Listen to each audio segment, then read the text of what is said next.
इस सदियों में क्या आने वाला इतिहास भी लिखेगा। प्राइम मिनिस्टर बहुत हुए आके चले गए, मगर ऐसा प्राइम मिनिस्टर झूठा आज तक नहीं हुआ ना होगा। पूरी तरह से सरकारी आंकड़ों पर छुपाया नहीं है, कालिक पोता है इस प्रधानमंत्री ने। और सिर्फ ये छुपाया नहीं, ये पूरे विश्व में ये प्रधानमंत्री की हरकत, ये झूठ बोलने की इनकी शैली ने हम भारतवासियों का सर को नीचा कर दिया।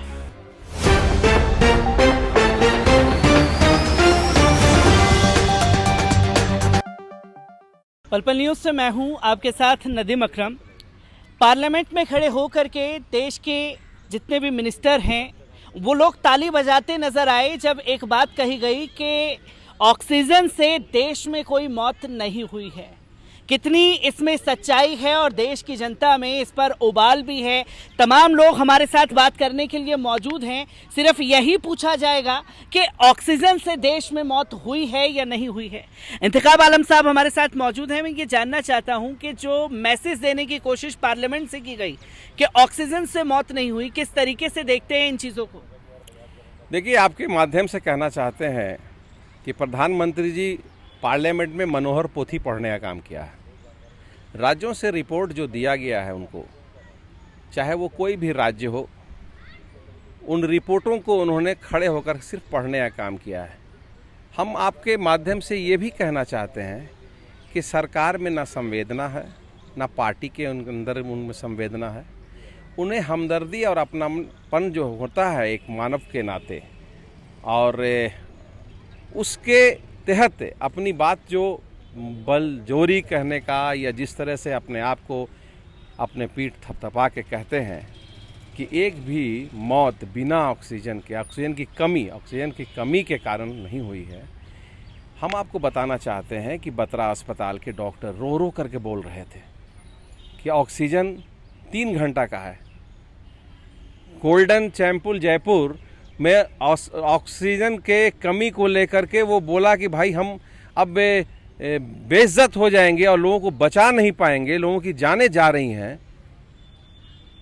आप गंगाराम अस्पताल की जो रिप्यूटेड अस्पताल है वहाँ ऑक्सीजन की कमी हो रही है, आप किसकी बात कर रहे हैं?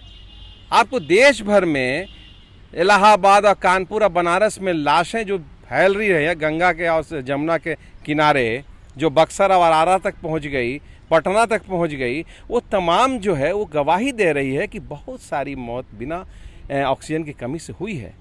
लेकिन आज वो कह रहे हैं कि नहीं, एक भी मौत नहीं हुई, चूँकि वो राज्य सरकार की रिपोर्ट पढ़ रहे हैं। तो हम इसीलिए कहा आपको कि पहले उन्होंने मनोहर पोथी पढ़ने का काम किया है।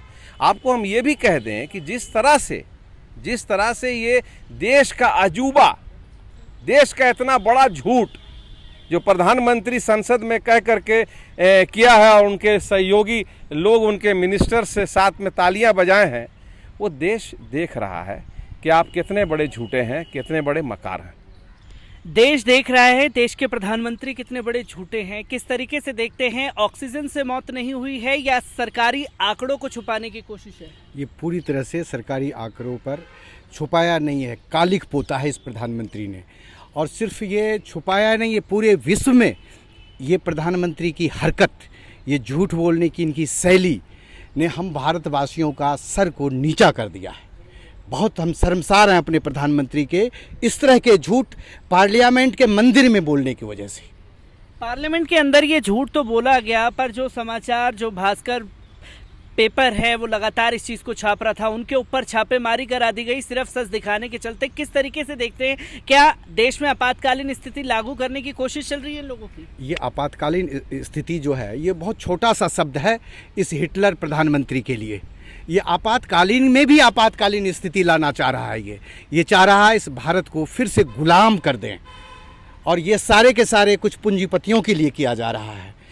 ये पूरी तरह से उन दिवंगत आत्माओं के प्रति अपमान है जो कोविड का शिकार होकर हमारे बीच से चले गए।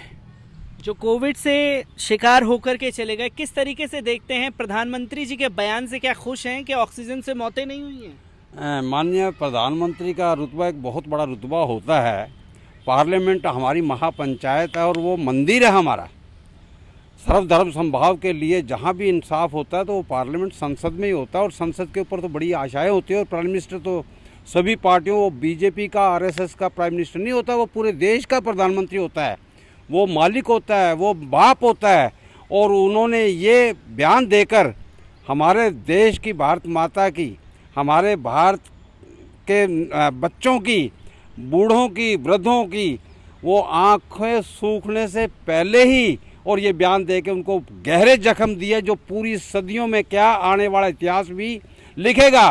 प्राइम मिनिस्टर बहुत हुए, आके चले गए, मगर ऐसा प्राइम मिनिस्टर झूठा आज तक नहीं हुआ, ना होगा। ये आने वाला समय 2024 बता देगा प्राइम मिनिस्टर कितना सच्चा है, कितना झूठा है। पीएम कितने सच्चे हैं, कितने झूठे हैं, किस तरीके से देखते हैं पीएम के बयान को? साफ तौर पर कहा गया कि ऑक्सीजन से मौतें नहीं हुई हैं, कोरोना से लोगों की मौतें गई हैं, पर कोरोना देश में लाने के जिम्मेदार भी देश के प्रधानमंत्री हैं। देखिए, मौजूदा सरकार में जो हमारे प्रधानमंत्री हैं उनके बारे में शब्द ही नहीं है। कारण ये है कि उनका जो उत्थान हुआ है, वहाँ जन्म हुआ है, जो नींव की ईंट है उनकी, वो सब झूठ पे है। और जब कोई चीज़ झूठ से शुरू होती है और इतना बड़ा, जब लगातार वो झूठ पे झूठ बोले जा रहे हैं, तो आज जनता भी गुमराह हो गई है।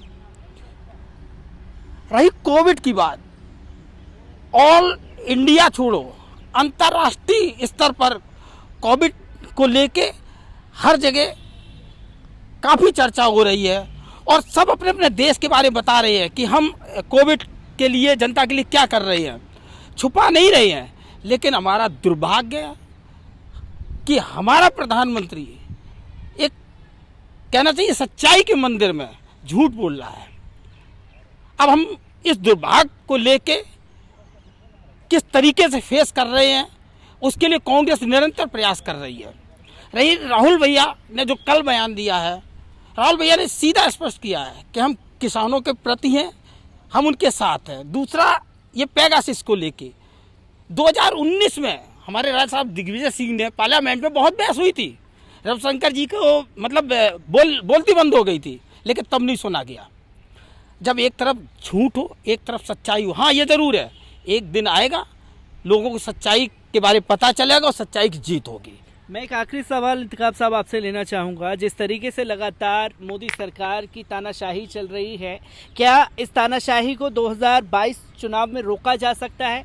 क्योंकि उत्तर प्रदेश से ही तस्वीरें सारे सामने आई कि लाशों को कुत्ते खाते हुए नजर आए, गंगा में बहा दिया गया। किस तरीके से देख रहे हैं, क्या जनता इसका जवाब देगी? नहीं, बिल्कुल, जनता बिल्कुल तैयार है, 2022 का इंतज़ार कर रही है। और यूपी में योगी थू हो रहे हैं, सारे लोग थूक रहे हैं। सच्चाई ये भी है कि उत्तर प्रदेश के जो लोग इन बातों को अपनी नज़र से देखे हैं, सुने हैं, इसलिए वो कभी कभी किसी भी कीमत पर उत्तर प्रदेश में पुनः वापसी भारतीय जनता पार्टी की नहीं है।